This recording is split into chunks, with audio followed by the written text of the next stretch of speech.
Good morning, everyone. I am Dr. Saptarshi Banerjee. I am the 5th generation homeopath of a distinguished family of homeopathy. I'd like to share with you today the different varieties of cough sounds. Now, my granddad used to say that you don't have to ask the patient when you get a cough. You have to hear him and prescribe. And that's what I want to share with you, that hear the patient what he is coughing and prescribe on the basis of that. I've inherited this treasure from my ancestors, and today I'd like to present to you the different varieties of cough sounds which patients present to us. Now, the first variety of cough sound which I'd like to share with you is the cough of iriodiction. In iriodiction, you have a very wheezy type of a cough. So,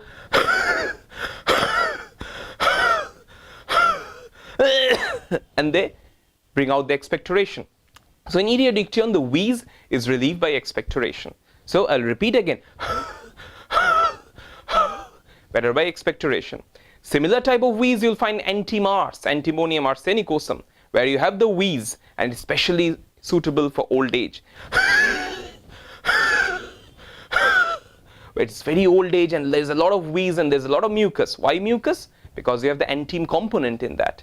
So these two are your top medicines for a wheezy cough. Whenever you hear that sound of wheeze, do think of these top two medicines, iriodiction or yerba santa and Antimonium arsenicosum. The next variety of cough is what we call the machine gun cough, or cough which follows each other very rapidly. And that is, my friends, the cough of Corallium rubrum.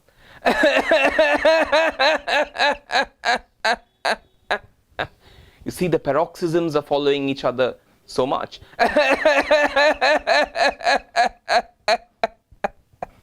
That's the cough of Corallium rubrum. There's so much paroxysm that the patient can hardly take a breath.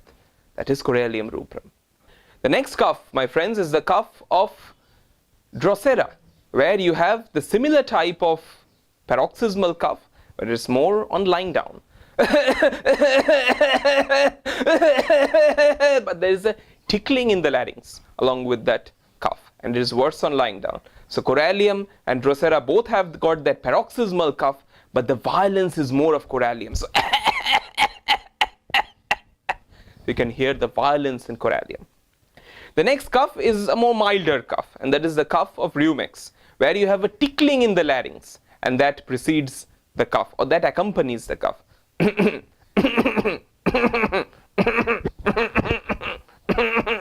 So that's a tickling in the larynx, and that's constantly associated with the cough. So that's a constant tickling. And my friends, Rumex will always cover their necks with the scarf because they're very sensitive to cold air. So that's the cough of your Rumex. Now I'd like to share with you a very interesting cough, which is a barking cough, which you find in Sambucus and Hipper salve.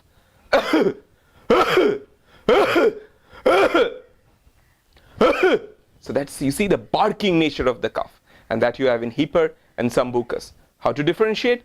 Hipper will have a lot of covering because he's very chilly, whereas Sambucus has a lot of sweating with the cough because perspiration accompanies all the ailments of Sambucus. So see, in an acute cough, just on the basis of one or two symptoms, you can differentiate. When you hear that, that's the typical barking cough of these two medicines. And my next cough is the cough of spongia. And spongia, remember my friends, is a very dry cough. So the cough of spongia is like a saw being driven through a pine board.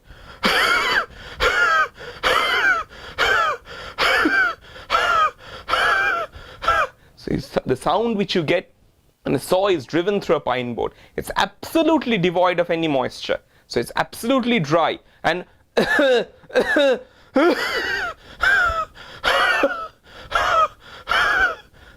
hush, hush, hush, hush. That sound is typical of your spongia. And remember, for spongia, the cough is always better by warm drinks. So modality is very important to differentiate it.